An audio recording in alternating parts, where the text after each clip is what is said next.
I never intended to keep such a massive secret from my husband. When I married Daniel, I was just a struggling freelance writer, making barely enough to cover my share of the rent. He was the steady, practical one, an engineer with a structured career path and a keen sense of financial responsibility. I admired that about him. Back then, money wasn't a huge topic of discussion between us. We split expenses fairly, and I made sure to contribute my share, even if it meant taking on extra projects late into the night. Daniel liked stability, and I didn't want him worrying about whether I could keep up financially. But life has a funny way of surprising you. It began as a simple passion project. I had been freelancing for years, but I wanted to document my journey and help others do the same. So, I started a blog, just a small corner of the internet where I shared tips on finding freelance gigs, negotiating rates, and avoiding burnout. I didn't expect much from it. For the first few months, barely anyone read my posts. I was making maybe $100 a month from the little Google ads I had placed on my site, enough to cover groceries but nothing significant. Then, one day, a post I wrote about how I made $5,000 a month as a freelancer went viral. I still remember the night I refreshed my analytics page and saw the numbers climbing at an unbelievable rate. Within 48 hours, my blog traffic had exploded. Soon after that, companies started reaching out for collaborations. They wanted me to write sponsored posts, place advertisements, and promote their services. I had no idea people were willing to pay thousands of dollars for just a single blog post. I said yes. And before I knew it, my small side hustle had turned into a six-figure business. At first, I didn't tell Daniel because I thought it was a fluke. I assumed the money would dry up any day, that the sudden influx of sponsorships and affiliate sales was just a lucky streak. But then the numbers kept climbing. $10,000 a month turned into $50,000. Then $100,000. I expanded. I hired a team of writers and social media managers. I launched an online course teaching others how to start a freelance business.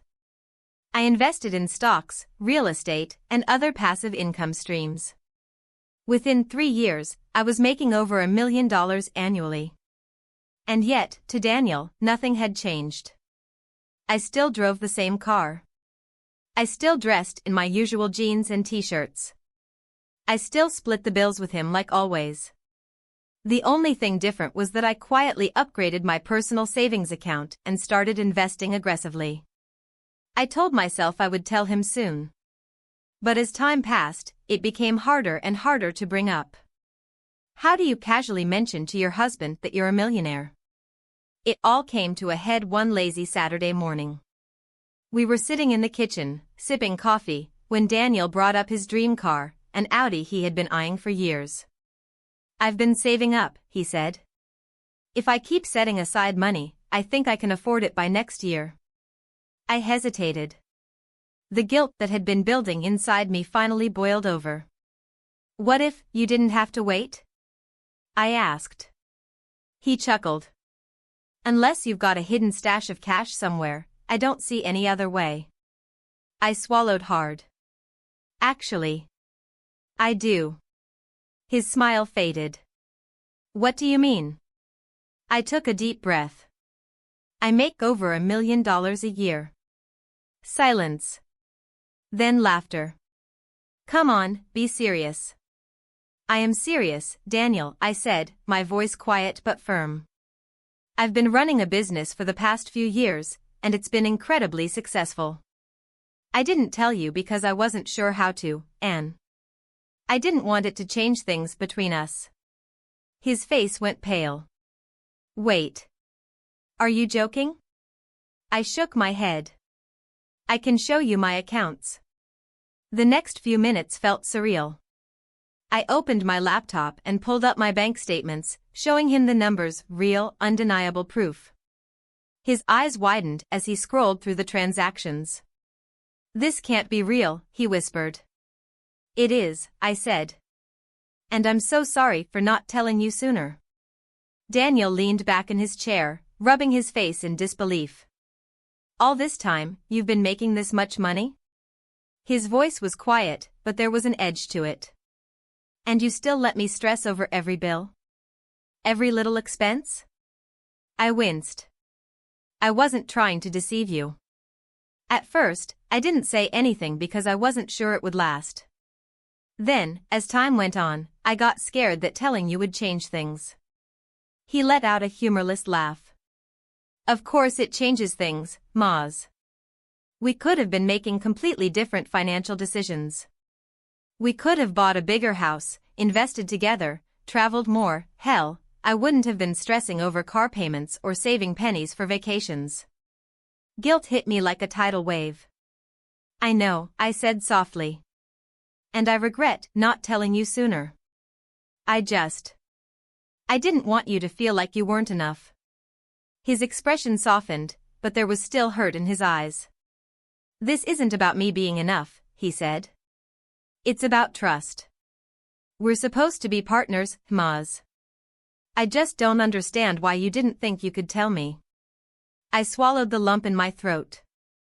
I was afraid. I didn't want you to see me differently. He was silent for a long moment before finally sighing. I don't know what to say. That night, we had one of the longest conversations of our marriage. We talked about money, really talked. About our goals, our dreams, the kind of life we wanted to build together. For the first time in years, I felt like we were truly on the same page. It wasn't easy. It took time for Daniel to process everything. There were days when he still felt a little resentful, and I had to remind him that my intention was never to deceive him. But over time, we found balance. We started making financial decisions together, investing in projects we were both passionate about. I even helped him start his own side business, something he had always dreamed of but never had the confidence to pursue. And through it all, I learned a powerful lesson: wealth isn't just about money. It's about honesty, communication, and the freedom to create a future with the person you love. Now, there are no more secrets between us. Only possibilities.